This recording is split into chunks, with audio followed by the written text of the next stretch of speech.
25 years, I've interviewed chefs and talked to chefs about what's the best method for cooking steaks and the best method for finishing them off. You've heard low and slow, you've heard high heat. So today we're going to talk about a few of those. Right now we've got the steaks pretty much that we've got are pretty thin. They're only that is what you want. So they're real thin. And what I've learned, and again, I'm not an expert, but what I've learned is when you've got anything less than an inch, you're better off cooking it pretty high, cooking it through, getting it caramelized on the outside. You want to get a good crust on the outside, and you want to cook it through pretty quick and get it done because you don't have a lot of time when it's real thin. And that's the hard part. When you get the thicker steaks, the 1.5 to 2 inch steaks, then you can use a couple different techniques. You can either do low and slow, which a lot of people now are starting to talk about, and we're seeing some chefs do that, where they'll start it out low and they'll cook it, and you've maybe heard about never flipping it. Well, you know what? There's some people that are actually proponents of flipping it all the time because it'll cook faster. In fact, the tests show it cooks 30% faster when you keep flipping it, and you'll see Scott doing that quite a bit on these steaks. The more you flip it, the more surface area is exposed to the heat, and the quicker it cooks through, okay? And then, when you've got it down to a specific temperature, which we'll talk about in a minute, then you finish it on real high heat, and finish that caramelization, you get those proteins and those fats to really get browned and maybe a little blackened, but not too much. When you get that caramelization on the top of that steak, that's really what adds that flavor, especially on an outdoor grill that we're using. So, let's talk about temps real quick. How many of you use one of these or have seen one of these before? This is called a thermopen, okay? And what I'll do at the end of this is I'll pass a lot of this information on through the association and send you guys some updated links in that. But this is a thermopen. It's about $96. The beauty of this is it takes the guesswork out of figuring out when a steak's done. You've seen the chefs go like this, touching their palms to figure out medium rare, rare. Guys that'll just use their fingers, the real good chefs and the cooks, they don't use these, they use their fingers because they're good at it. The problem with us is we don't do steaks that often. So why not trust an expert right here with a tip that reads it instantaneously and can tell you exactly when the finished temperature is doing. Now we're shooting for medium rare on most of the steak, anywhere between rare, a little bit over rare and medium rare. I don't like overcooking my steaks, I don't know about you. So if you really want a well done steak, let me know and we'll leave it on the grill a little bit longer. But when we're shooting for medium rare, one of the things we'd like to do is temp it and bring it out at about, I like to bring it out at 127, 128. Because if you then let it rest, which we're not really having an opportunity to do, I'd like to leave that rest a little bit, which you should always do with your steaks. Have your steaks before you start cutting them and serving them, let them sit and rest for about 3 or 4 minutes. When you do that, the juices go back into the meat and they won't release when you cut it, okay? And you'll get much more juicier steaks. At the same time, when they're resting, they're going to keep cooking. From 127, they're going to go up to probably 135. And for me, 132 to 135, medium rare, I'm happy as a clam, okay? So basic rule of thumb, chef temperatures, not FDA temperatures, 130, 135 medium rare, 140 medium, 150 medium well, and 160 well done. So when we use this, we know. We don't have to it takes the guesswork out of it. Now, you've also talked and heard the myths about, can you poke it with a fork? How many of you heard never poke a steak with a fork? Because it's going to release all the juices, right?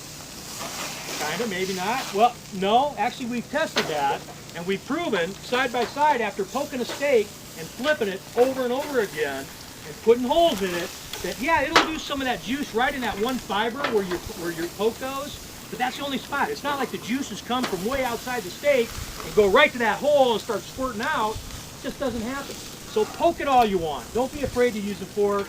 I use tongs just because I can be a little bit more gentler with my steak. You've heard sometimes where if you're not sure and you don't have one of these, cut into it. And some chefs will say never cut into a steak, you're going to let all the juices out. Well, I did that one sirloin a minute ago. I wasn't quite sure and I cut into it, put it back on the grill. It turned out still juicy and fine, okay? The pieces where I cut it maybe got a little hardened, but sometimes you just have to cut into it, right? Go ahead and do it. Oh yeah, start. Go ahead. Yeah. I need someone to help pass I need to around. pass her out of here.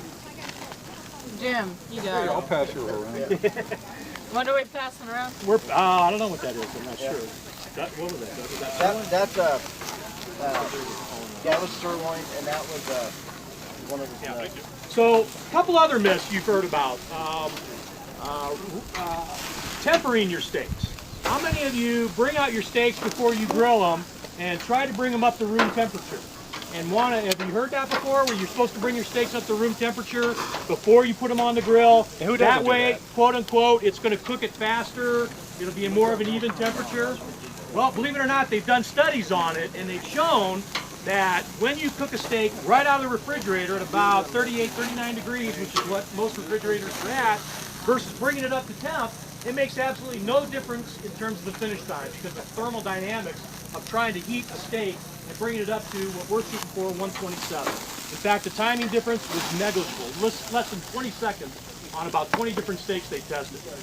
The other thing they say is you temper it in order to get it real quick, and then it makes it more juicier. It doesn't. It doesn't do anything to it at all. So if you have to, in a pinch, comes out of the refrigerator, slam it on a grill, not a big deal.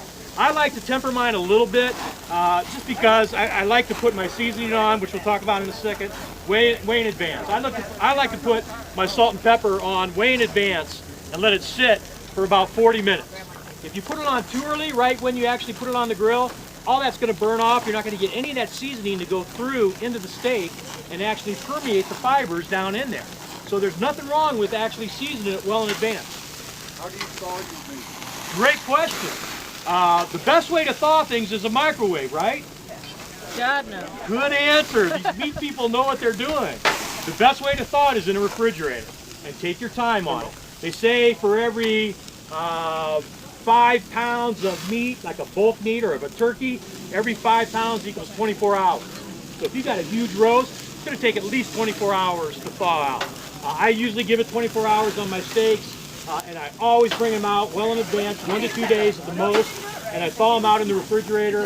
If I have to in a pinch, I'll thaw them in a water bath. Water bath obviously has better dynamics in terms of thawing versus air. In fact, it draws out and creates more warmth in a water bath than it does in air. The problem with a water bath, you got to make sure you have a tight seal on that Ziploc or on those vacuum seals. Make sure your meat is sealed up real good. Put it in a water bath. Change the water every 20, 25 minutes. Room temperature water or basic water temperature out of your tap. Keep the water clean and refresh it, and you'll actually increase the speed of thawing by about 6 times. And it goes pretty fast. Microwave, boy, don't go there if you can. You know, because you never can really regulate that cooking of what you've got. So. Do you ever put large cuts in a light brine so there's... You know what, I think on this meat, the reason you're trying to brine it might be to tenderize it, right? And you think about what's in a brine solution. It's a lot of salt, right?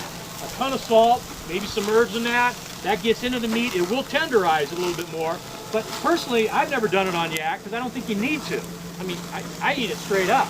Now, maybe I've never had a lot of the roast, though. So I've never done a big roast, an arm roast, or a chuck roast. So I don't know whether or not that would make a difference. Have you done it? Oh, yeah. I just wanted to hear you say it. Okay. I agree with you. Yeah, I mean, I've never felt the need to do it, first of all. And I've never had any cuts that I've wanted to do it. I brine my turkeys all the time.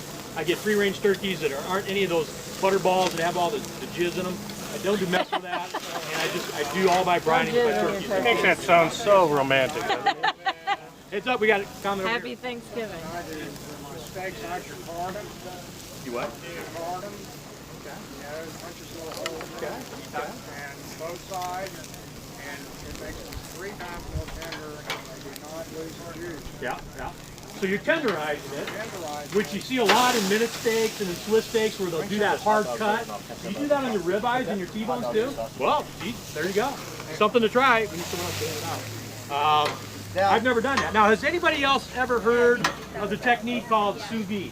Yeah, we gotta go that way. Hey, oh my God. Have you done it the poor man style with a cooler, or have you done it with an actual sous vide machine? You got a thing, you put in a water bath, you put it in a Ziploc, throw it in. Oh my To give you a God. little basic background, it's a French technique. It's been around for centuries. And in essence, what you do, and I did this the other day, me and Scott did it with 2 big ribeyes. They were real thick ones. And you put them in a water bath. The water bath is right at 127. And you've got to maintain it at 127. In a cooler, we used a cooler. We kept it at 127 with hot boiling water. And about an hour and 15 minutes later, that's about what I needed for an 1.5 inch steak. And when I pulled that out of that, it's a vacuum seal, all right? So it's vacuum sealed in the water. Hour and a half later, I pull it out, open up the seal, bring the steak out, and it's got this pale look to it. And when you look at it, you kind of go, really? Seriously? And am I going to really eat that? Well, not at that point. What you're going to do is finish it and get the outside tenderized on a really hot pan or a hot grill and get that outside char. It's already cooked all the way through. And what ends up happening